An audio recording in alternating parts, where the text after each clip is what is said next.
महाराष्ट्रातल्या लोकसभेच्या तिसऱ्या टप्प्यातल्या मतदान आता उद्या होणार आहे। मतदारांनी मोठ्या संख्येने मतदान करावे यासाठी प्रशासकीय यंत्रणा कसोटीने प्रयत्न करते। आपलं लक्ष फक्त शहरी भागांकडे असतं, मात्र अशी काही गावं दुर्गम भागातली खेडी असतात ज्या ठिकाणी मोठ्या कष्टाने बूथ उभे करावे लागतात। साताऱ्यातल्या अशाच एका मतदान केंद्रावर आम्ही तुम्हाला घेऊन जातोय, पाहूया एक रिपोर्ट।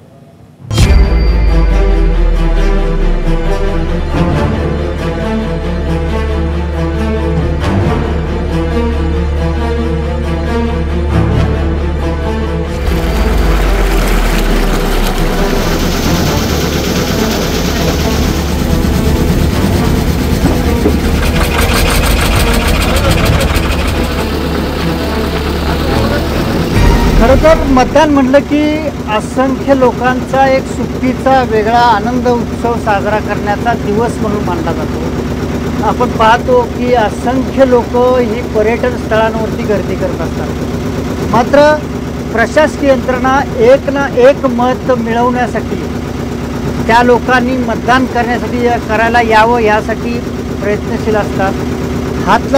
यातलाच हा एक खटाटोप चालल्याचा आपण पाहतोय की अवघ्या तुरळक मतांसाठी ही संपूर्ण यंत्रणा अशा खडतर प्रवासानंतर आता एका जंगलाच्या भागामध्ये पोहोचते।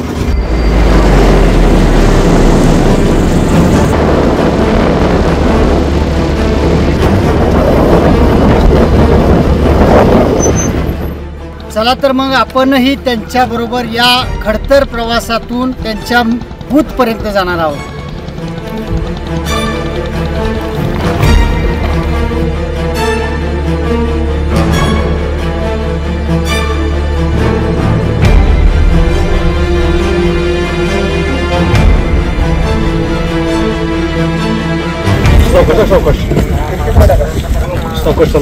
आमच्याकडे लाईट नाही, ग्रामपंचायत नाही वगैरे। आमची ग्रामपंचायत होती ती पण आमच्याकडून काढून घेतली। आम्हाला मेन ग्रामपंचायत तर पाहिजेच की नाही, आम्हाला काय सुविधा वगैरे आहेत त्या पाहिजेत। मत देणार की आम्ही, पण आम्हाला सोय सगळी पाहिजे, लाईट पाहिजे। तर उमेदवार कोण कोण उभे आहेत माहिती आहे का तुम्हाला? आता त्यातलं तर काही माहीतच नाही। का बरं? आता इकडे कोण आलंच नाही, कोण काय आम्हाला सांगितलं नाही, कोणी काय किंवा काय नाही। निवडणुकीला कोण कोण उभा आहे माहिती आहे का? काय माहिती आता कोण कोण हे उभं ते। मतदान करणार उद्या? तर लोक सांगतील तसं करायचं आपण।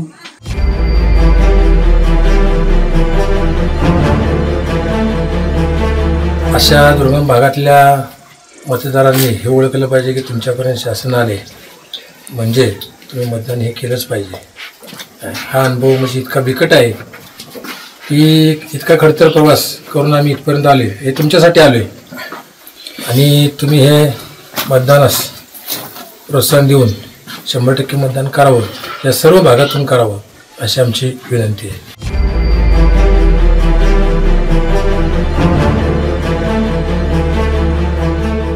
खरं तर प्रशासकीय यंत्रणा एवढा खडतर प्रवास करून मतदानाचा हक्क लोकांनी बजावा म्हणून या गावात आता यंत्रणा पोचलेली आहे। या गावात जी काही तुरळक लोक आहेत ती मतदान करणार आहेत।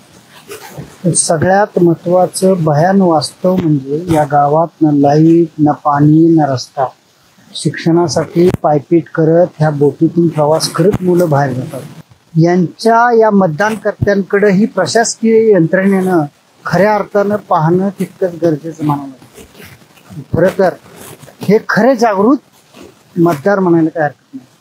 त्यामुळं प्रत्येकानं आपला अधिकार हा मतदानाच्या माध्यमातून दाखवला पाहिजे।